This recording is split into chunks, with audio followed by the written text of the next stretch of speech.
Somehow always comes to politics, doesn't it? And we're going to get to the politics of it now. The Romney campaign drawing fire for issuing a statement critical of the White House while U.S. diplomatic missions were under attack overseas.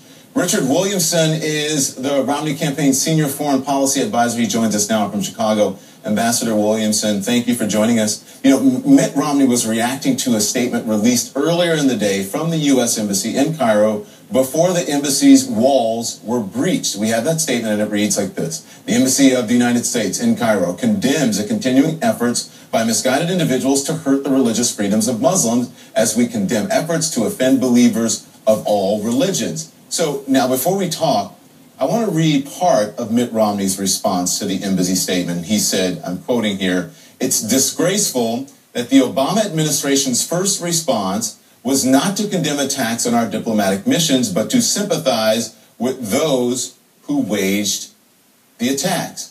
My first question is this. Last night, when this country was in the midst of a diplomatic crisis overseas, our people were in harm's way. Is this the time for a candidate for the presidency to speak out and in a way that is critical of the government? It couldn't wait? Well, let me make a few comments to your presentation.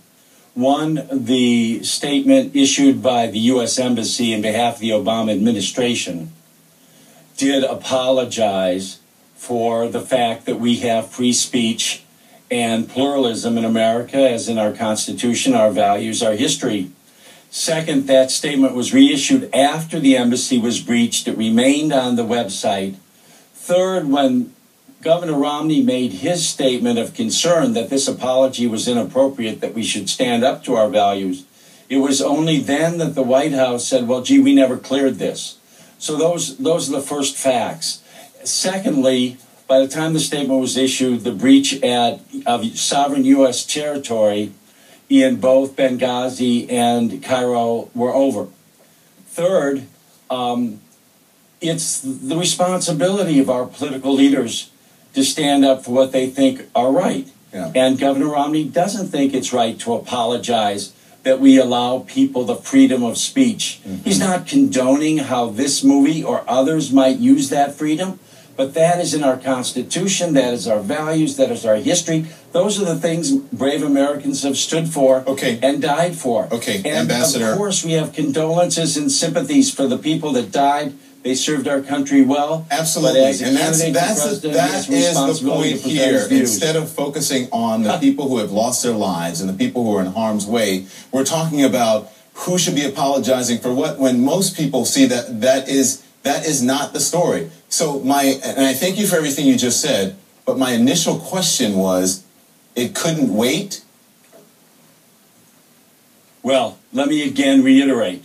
The timeline you suggest was not the same that I just went through. I'm not asking you about the timeline. It couldn't wait until all of the information was found out about. Sir, you get to ask the questions. I get to answer them. Yes, you do, but you didn't answer. I gave you plenty of time. I asked you the question the first time, and you went on and you gave me 3 points. So you were saying it could not wait, yes or no? It couldn't wait.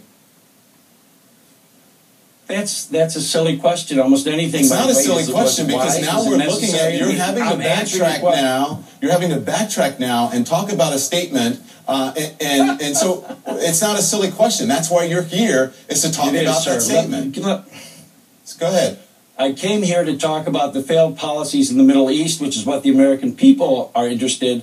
The failed policies of leading from behind. What you want to do is play a process getcha question. I don't want to play your game. I'm not playing a getcha question. All I'm asking you is to answer my question. Statement was fine. It was acceptable. It was right. Mm-hmm. Did you just hear me? Yeah, it was fine. It was acceptable. It was right. I heard you, but that's not what I asked you. But we'll move on now. I want to read to you what some pretty high-ranking people in your party are saying. Here's what Peggy Noonan saying. A speechwriter for Ronald Reagan said on Fox. I don't feel that Mr. Romney has been doing himself any favors in the past few hours, she said. Sometimes when really bad things happen, when hot things happen, cool words or no words is the way to go. So Peggy Noonan says your guy didn't do himself any favors for jumping out in front of this. What is your reaction? Well, as someone who served as Deputy Chief of Staff for Ronald Reagan in the White House, and later as Assistant to the President for Intergovernmental Affairs in the White House, I think Ronald Reagan would have had no problem with Governor Romney speaking the truth and saying to the American people we shouldn't apologize for our values and we should stand up for what we believe, and that the American people deserve a substantive question and discussion about failed Middle East policies, the failed policies of leading from behind. Mm-hmm. John Kerry is calling for Mitt Romney to apologize. What's your reaction to that?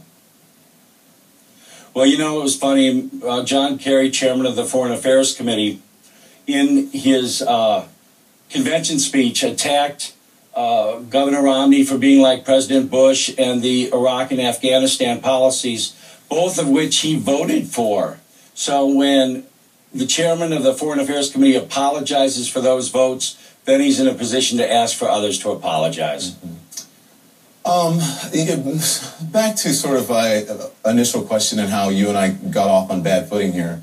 Don't you think that this makes Romney look like he is trying to use a crisis to his own political advantage rather than thinking about what is best for the situation, being pragmatic about it, standing back, getting the facts, and then commenting? What's best in the situation is to stand up to our values and being willing to lead from the front.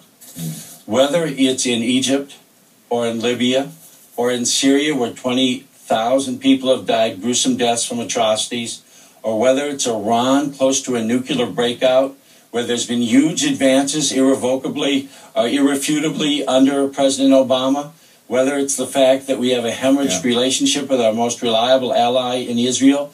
These are substantive matters that need to be discussed, and the governor talked about that and welcomed that discussion, and you want to talk about a process issue because the White House doesn't want to talk about substance, it wants to talk about process. I would rather not be talking about any of this, about people not dying, but because of what your candidate did releasing a statement, what I'm talking about here is timing and tone, and had your candidate not done it, we wouldn't be talking about that. It was a very simple statement that could have said we were going to wait until the appropriate time, and you could have done that when you had the press conference today instead of overnight. I've got to run. Thank you, Ambassador Richard Williamson. We look forward to talking about the substance when you're available. We appreciate it. Thank you, and we'll have you back. We'll be back in a moment.